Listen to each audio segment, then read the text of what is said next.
오늘은 짧은 구절인데요. 출애굽기 20장 7절, 마태복음 6장 9절 말씀 함께 보도록 하겠습니다. 자, 다 함께 우리가 읽어보겠습니다. 7절입니다. 시작. 너는 내 하나님 여호와의 이름을 망령되이 부르지 말라. 여호와는 그의 이름을 망령되게 부르는 자를 죄 없다 하지 아니하리라. 그러므로 너희는 이렇게 기도하라.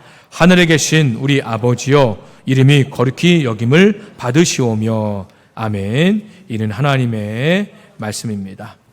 오늘 우리가 하나님을 어떻게 사랑할 것인가 하는 두 번째 시간을 갖습니다. 지난 시간 한번 되돌아보면 우리가 하나님을 어떻게 사랑할 수 있겠습니까? 하나님은 눈에 보이지 않지요. 눈에 보이면 어떻게든 우리 열심을 다해 그 하나님 앞에 뭘 드리고 할 텐데요. 눈에 보이지 않기 때문에 하나님을 사랑하는 게 결코 쉽지 않습니다. 그런데 하나님께서는요, 하나님을 사랑할 수 있는 방법을 우리에게 알려주셨어요. 그 방법이 무엇입니까? 바로 그 계명 속에서 말씀하시기를 하나님 이외에 다른 신들을 우리의 마음에 두지 않는 겁니다. 우상을 섬기지 않는 것, 이것이 하나님을 사랑하는 방법이라고 첫 번째 방법을 알려주셨어요. 이것이 십계명 1, 2계명입니다. 그럼 두 번째 방법은 무엇일까요? 오늘 본문에 보니까 하나님의 이름을 망령되이 부르지 않는 것이다 라고 말하면서 십계명의 3계명을 우리에게 알려주셨습니다. 그러면 왜 하나님께서는 이름을 망령되이 부르지 말라라고 하는 것을 하나님을 사랑하는 방법의 두 번째 방법을 우리에게 알려주셨을까요? 그것은 다름이 아니라 우리 주변에는 하나님의 이름을 망령되이 부르는 자들이 많기 때문에 그렇다는 거죠. 왜 그런 사람들이 많을까요? 간단합니다. 하나님을 사랑하지 않기 때문에 그래요. 결국 하나님 외에 다른 신을 섬기게 되면 하나님의 이름을 망령되이 부르게 되어 있습니다. 이런 사람들은 하나님을 사랑하지 않는 거죠. 결국 하나님을 사랑하게 되면 하나님의 이름 망령되이 부르는 일 또한 하지 않게 된다는 겁니다. 자, 오늘 우리가 또 생각해 볼 것은 뭐냐면 하나님의 이름이 무엇입니까? 오늘 너는 내 하나님 여호와의 이름을 이라고 얘기하죠. 하나님의 이름은 여호와입니다. 성경에서 처음 여호와 이름이 등장한 것은 창세기 2장 4절 말씀이 나옵니다. 이것이 천지가 창조될 때에 하늘과 땅의 내력이니 여호와 하나님이 땅과 하늘을 만드던 날에 하면서 여호와라는 이름이 처음으로 등장하죠. 그러면서 이제는 이 여호와 하나님의 뜻이 무엇인지를 하나님께서 모세를 부르시면서 말씀하십니다. 출애굽기 3장 13절에서 15절 말씀에 보면 모세가 하나님께 아뢰되 내가 이스라엘 자손에게 가서 이르기를 너희의 조상의 하나님이 나를 너희에게 보내셨다 하면 그들이 내게 묻기를 그의 이름이 무엇이냐 하리니 내가 무엇이라고 그들에게 말하리이까. 하나님이 모세에게 이르시되 나는 스스로 있는 자이니라. 또 이르시되 너는 이스라엘 자손에게 이같이 이르기를 스스로 있는 자가 나를 너희에게 보내셨다 하라. 하나님 또 모세에게 이르시되 너는 이스라엘 자손에게 이같이 이르기를 너희 조상의 하나님 여호와 곧 아브라함의 하나님 이삭의 하나님 야곱의 하나님께서 나를 너희에게 보내셨다 하라. 이는 나의 영원한 이름이요 대대로 기억할 나의 칭혼이라. 이렇게 말합니다. 그러니까 여호와는 하나님의 영원한 이름이요 또 우리가 대대로 기억할 하나님이 칭호라는 겁니다. 그 여호와 이름의 뜻은 뭐냐면 스스로 있는 자라고 하는 의미를 가지고 있습니다. 자, 스스로 있는 자라고 하는 이 말은요 이렇습니다. 시작이 없는 영원 전부터 존재하셨고 또 우리가 살아가고 있는 현재도 존재하시고 앞으로 끝없이 영원히 존재하실 분이라는 의미를 가지고 있는 그 뜻이 바로 스스로 있는 자라고 하는 말입니다. 우리는요 태어난 날이 있습니다. 그리고 지금 살고 있고 앞으로 죽음이라는 끝이 있습니다. 하지만 하나님은요 그런 것이 존재하지 않는 분이라는 겁니다. 또 여호와라는 그 이름, 스스로 있는 자라는 이름 뜻은 이런 의미가 있습니다. 원래부터 존재하셨다. 스스로 존재하신 유일한 분이다 라는 뜻이 있습니다. 세상에 있는 것 중에 스스로 존재하게 된 것은 아무것도 없어요. 그러나 유일하게 하나님만이 홀로 스스로 계셨다라고 성경에선 이야기하고 있습니다. 그러니 이 여호와의 이름은요, 홀로 위대하고 뛰어나고 그 무엇과도 비교할 수 없는 능력의 이름이라는 겁니다. 누가 뭐라 해도 신이라고 부를 수 있는 분은 오직 여호와 하나님, 이 한 분밖에 없으면 우리는 말씀을 통해서 깨닫게 됩니다. 그 하나님께서는 뭐라고 말씀하십니까? 자신의 이름을 망령되이 부르지 말라라고 우리에게 명령하셨다는 거예요. 자, 그러면 우리 성도님도 함께 고민해 볼 것은 이것입니다. 망령되이 이 뜻이 무엇이냐라고 하는 거죠. 하나님이 여호와의 이름을 망령되이 일컫는다라고 하는 것은 뭐냐면 생각 없이 거룩하신 하나님 이름을 부른다라는 것을 의미합니다. 즉 하나님의 이름을 무시하고 가볍게 여기는 마음에서 일어나는 것을 말하는 거죠. 성경에서 이 망령된 자의 예가 아주 우리에게 분명하게 알려주고 있습니다. 자, 히브리서 12장 16절 말씀에 보면 이런 말씀이 있습니다. 다 같이 읽어볼까요? 시작. 한 그릇 음식을 위하여 장자의 명분을 판 에서와 같이 망령된 자가 없도록 살피라. 그러니까 성경에서 예를 하나 든 것이 뭐냐면 하나님의 이름을 무시하고 하나님의 이름을 가볍게 여긴 사람이 누구냐라고 할 때 바로 에서라고 얘기를 합니다. 왜 그러느냐? 음식 한 그릇에 그 장자의 명분을 어떻게 해요? 팔았기 때문에 이렇게 얘기를 합니다. 자, 성경에서 말하는 장자의 명분, 오늘날 우리 그까 쉽게 뭐 대수라고 이렇게 여기실 수 있겠지만 성경에서 장자의 명분은 이렇습니다. 장자권은 그 아버지의 기업을 상속하는 권한이에요. 아버지를 통해서 주시는 하나님의 약속된 복을 받을 권리를 가지고 있는 그런 증거라는 겁니다. 즉 하나님의 축복을 받을 위임장이나 다를 바가 없어요. 그러니까 이 장자로 태어났다, 장자권을 가지고 있다, 이건 남들이 가지지 못한 나에게 특별히 주신 하나님의 축복권이라는 겁니다. 근데 에서는 이런 축복을 아무런 수고도 없이 받도록 타고난 사람이에요. 장자권은 그 누구도 빼앗을 수 없고 스스로 잃어버릴 수도 없는 그런 하나님께서 주신 아주 고유한 권한이라는 겁니다.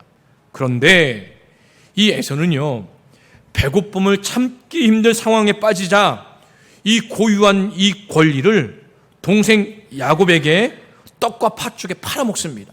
창세기 25장 33절 말씀입니다. 야곱이 떡과 팥죽을 에서에게 주매 에서가 먹으며 마시고 일어나 갔으니 에서가 장자의 명분을 가볍게 여김이더라 라고 말합니다. 우리 성도님이 이런 일이 있으면 절대 축복권을 빼앗기면 안 됩니다. 여기서 중요한 단어는 뭐냐면 가볍게 여겼다라고 하는 것입니다. 가볍게 여겼다는 것은 곧 하나님을 무시하는 것이요, 하나님께 장자로 태어나겠는데 그거를 무시하는 거지요. 그래서 히브리서 기자는요, 이 에서의 행동을 망령된 행동이라고 여기는 것입니다.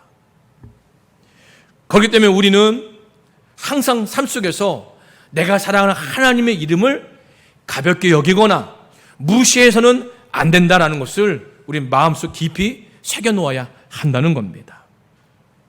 자, 그러면 우리가 이 출애굽기 20장 7절 말씀 보면서 이런 질문을 할 수 있습니다. 하나님은 왜 하나님을 사랑하는 방법으로 여호와 하나님의 이름을 망령되이 부르지 말라라고 명령하셨을까라고 하는 겁니다. 왜 그렇습니까? 다름이 아닙니다. 하나님과의 관계를 바르게 유지하기 위해서 이런 명령을 하셨다는 겁니다. 하나님의 이름을 망령되이 부르는 거, 이것은 단순히 말 그대로 그냥 하나님의 이름을 마구잡이로 부르는 것을 넘어서서 하나님의 이름을 가볍게 여기거나 하나님을 경시하는 마음을 드러내는 행위입니다. 이런 태도는요, 하나님과 올바른 관계가 훼손되고 우리 삶에 해를 끼칠 수 있다는 겁니다. 하나님의 이름을 가볍게 여기지 않고 무시하지 않는 것은 뭐냐면 하나님을 존중하고 하나님에 대한 마음을 나타내는 것입니다. 뿐만 아니라 하나님과의 깊은 관계를 유지하는데 아주 필수적인 요소라는 겁니다. 따라서 하나님은 그 이름을 망령되이 부르지 말라고 명령하심으로써 우리가 하나님을 존중하고 그분과의 관계를 바르게 유지하도록 인도하시기 위해서 너희는 하나님의 이름을 망령되이 부르지 말라라고 우리에게 명령하신 겁니다. 결국 우리를 위해서 그런 말씀을 하신 거죠. 자, 그렇다면 하나님 여호와의 이름을 가볍게 여기거나 무시하면 어떻게 될까요? 성경은 이렇게 말씀합니다. 죄 없다 하지 아니하리라. 무슨 말입니까? 죄가 있다는 거예요. 우리 성도님들 흔히 자주 들어서 아시겠지만 잠깐 점검해 보겠습니다. 죄 무엇입니까? 흔히 죄하면 뺏고 때리고 죽이고 속이고 이런 걸 죄라고 생각합니다. 죄 맞습니다. 하지만 이것은 죄의 결과이지 죄의 근본을 설명하는 것은 아니라는 겁니다. 하나님은요, 우리가 하나님을 믿고 순종하며 그 말씀에 따르도록 살도록 창조하셨어요. 그런데 그 하나님을 믿지 않고 그분의 뜻을 거역하면서 내가 하나님 자리에 앉으려고 하고 내가 하나님이 되어서 세상을 좌지우지하려고 하는 그런 마음들, 이것이 성경에 말하는 죄의 근본이라는 겁니다. 죄는요, 하나님과 등지게 만듭니다. 세상에 하나님은 없다라고 말하게 만듭니다. 내가 하나님이야 라고 말하게 만들어요. 이게 죄인 겁니다. 이게 죄가 얼마나 무서우냐면 죄는요, 사망을 낳습니다. 야고보서 1장 15절 말씀에 이렇게 말합니다. 욕심이 잉태한 즉 죄를 낳고 죄가 장성한 즉 사망을 낳는, 죄가 계속해서 커지게 되면 뭘 낳는다고요? 사망, 죽음, 끝을 낳는다라고 성경은 말하고 있습니다. 그렇기 때문에 하나님은 우리에게 너희들은 여호와를 망령되이 부르지 말라라고 말씀하고 계시는 거지요. 자, 그러면 우리는 한 번 더 고민해 봅니다.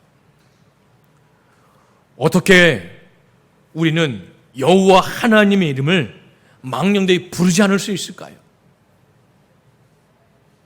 마태복음이 그 답을 우리에게 알려준다는 겁니다. 우리가 읽었던 마태복음 6장 9절 말씀에 이런 말씀이 있죠. 예수님께서 가르쳐주신 주기도문입니다. 이름이 거룩히 여김을 받으시오며. 이 무슨 말입니까?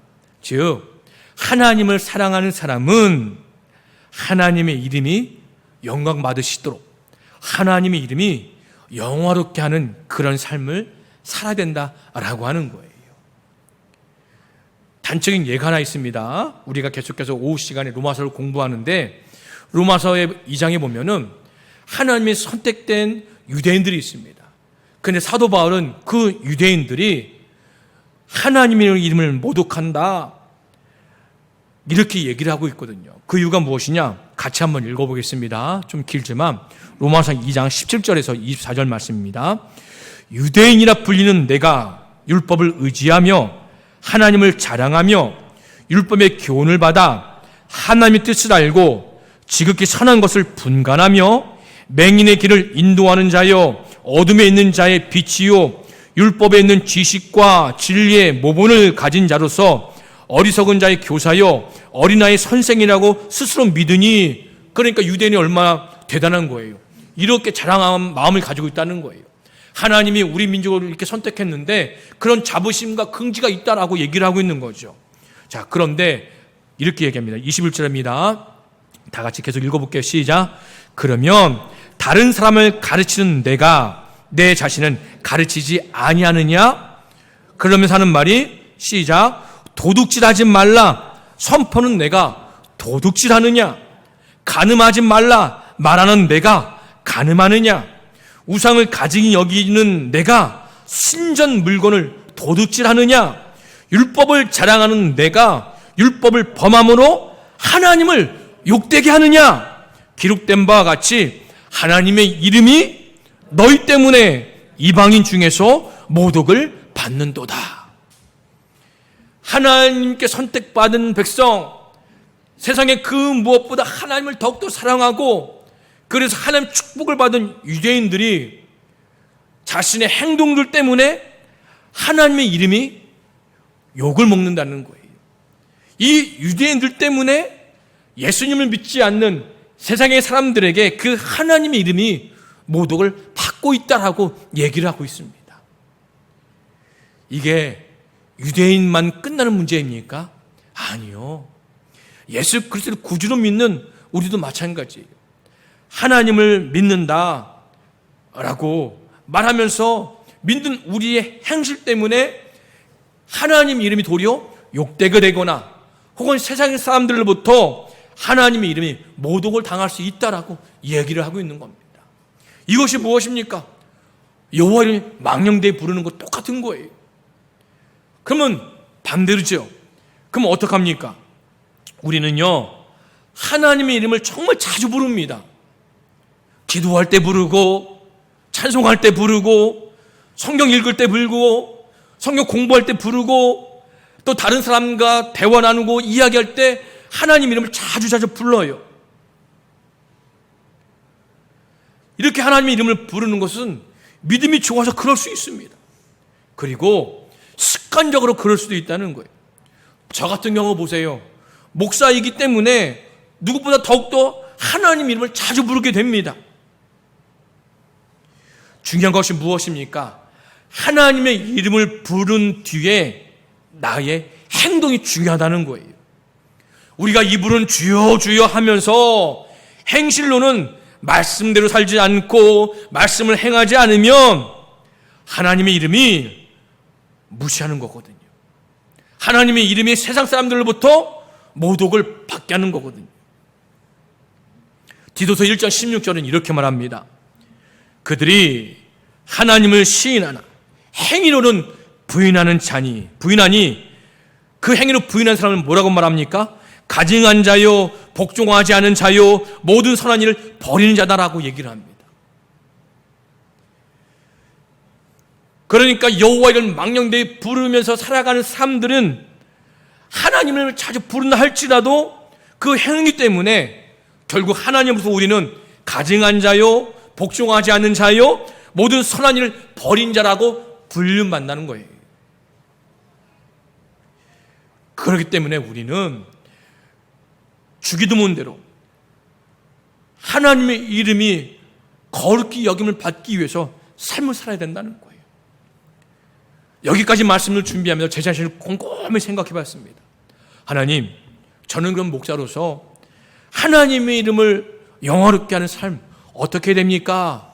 곰곰이 생각해보다 어저께 그 답을 찾게 되었습니다. 어저께 토요일 날 2시에 아동부 아이들과 함께 예배를 드리거든요. 예배 드리면서 이제는 말씀을 읽고 말씀을 애들한테 설명을 하고 정리하다가 이제는 이 어린 아이들은 영상 세대입니다. 말보다 영상을 보여주는 것이 아이들 마음속에 굉장히 많이 남거든요. 그 어저께 또 성경의 영상을 보여줬습니다. 어제 영상은 다른 게 아니라 선한 사마리아인의 비유였거든요. 그런데 그 사마리아인 비유 속에서 현대인의 어린아이 하나와 로봇가 성경 속으로 그 당시 세계로 들어가는 거예요. 그 슈퍼북이라고 하고 성경을 들어가는데 예수님께서 선한 사마리아인 비유를 할 때에 그 영상에 나오는 두 주인공 남녀 아이들은요 없었고 로봇만이 그 옆에 있었거든요. 그러면서 이 남녀 아이들이 로봇에게 예수님께서 뭐라고 말씀하셨는지 얘기 좀 해줘 라고 말하는데 이 로봇은 예수님께서 말씀하신 대로 그대로 얘기하는 것이 아니라 거기에 자기를 끼워놓고 얘기를 해요. 내가 거기 있었어. 강도가 만났으면 내가 날아가고 뒤차기 앞차기 하면서 내가 이 강도를 다 묵찌를 텐데. 그러니까 이 듣던 아이들이 야, 너 얘기 빼고 너 얘기하지 말고 성경에서 예수님께서 뭐라고 말씀하신지만 얘기해줘. 이렇게 자꾸 얘기를 해요. 하다가 또 로봇은 자기 얘기하고 자기 얘기를 성경에 끼워 넣어요. 그거 보면서 아하, 이거구나. 내가 하나님의 이름이 영광 받으시도록 할 수 있는 삶이 이거구나. 목사에게 가장 중요한 사명이 무엇입니까? 하나님 말씀을 성도님들에게 알고 싶고 전달하고 또 성경 말씀이 마음속에 새겨지고 남도록 하는 것이 목사의 역할이에요. 그런데 중요한 것은 뭐냐면 성경 말씀을 우리 성도님들에게 전하고 선포할 때에 성경 말씀만을 전달해야 된다는 거예요. 이 성경 말씀 속에서 목사의 생각이 들어가면 안 되고, 목사의 선한 마음이 들어가면 안 되고, 목사의 욕망이 들어가면 안 되고, 목사가 성도님들이 하고 싶은 얘기가 들어가면 안 돼요. 무엇만? 예수님께서, 하나님께서 이 성경 말씀 통해서 예수님을 사랑하는 성도들에게 하고 싶은 말만 전달하는 게 목사의 역할이거든요. 그러니까 저에게 하나님을 영화롭게 하는 것이 무엇이라고 할 때에, 이 성경 말씀을 전달할 때에 목사의 생각, 목사의 마음 같이 버무려서 이 속에 껴서 전달하는 것이 아니라 오로지 하나님 말씀만을 우리 성도님들에게 알기 쉽게 마음속에 새기고 기억에 남도록 전달하는 것, 이것이 목사에게 있어서 가장 영원하게 하는 그런 것이 아닐까 생각해 보게 되었습니다. 자, 그렇다면 우리 성도님은 어떨까요? 보니까 사업하시는 분들이 있어요. 뭐 뒤에 카페 하시는 분들, 커피를 다른 카페보다 맛있게 타는 거, 하나님께 영광롭게 하는 거죠. 마트 하시는 분 집사님이 계십니다. 좋은 물건을 적당한 가격에 잘 준비해 구비해놨다가 성도님 오신 고객들의 만족해서 판매하는 거, 이것이 바로 하나님께 영광롭게 하는 거 아니겠습니까? 직장에 다니시는 분들이 있어요. 우리 한의원 다니시는 권사님이 계시는데 환자들 아파서 오잖아요. 친절하게 되고, 그리고 좀 더 만족하게 만들 수 있도록 그렇게 하는 것, 이것이 하나님께 영광롭게 하는 거 아니겠습니까? 하나님께 영광롭게 하는 거, 우리가 생각해 보면 예배 잘 드리고요, 기도생활 열심히 하고요, 성경 공부 열심히 하고요. 물론 이것도 중요합니다. 하지만 우리는 교회 예배당에만 사는 사람들이 아니잖아요. 예배당에 사는 시간이 더 많습니까? 교회 밖의 일상생활 속에서 사는 시간이 더 깁니까? 밖에서 사는 시간이 더 길잖아요. 그러면 그 시간 속에서 하나님을 영화롭게 하는 삶은 무엇이냐? 내가 맡은 역할 최선을 다하는 거예요.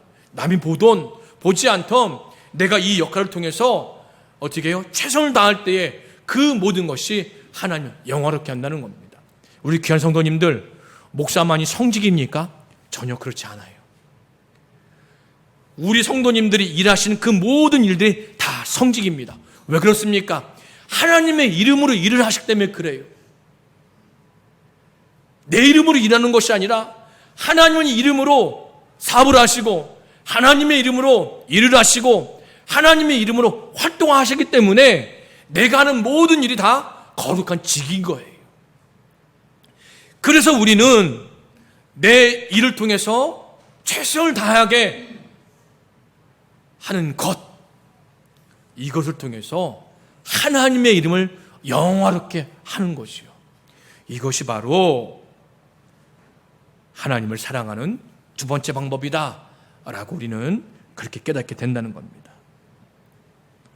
하나님의 이름을 망령되이 부르지 않기 위해 매일의 삶 속에서 하나님의 영광을 위해서, 하나님의 영화롭기 위해서 사는 삶, 이것이 바로 하나님을 사랑하는 방법입니다.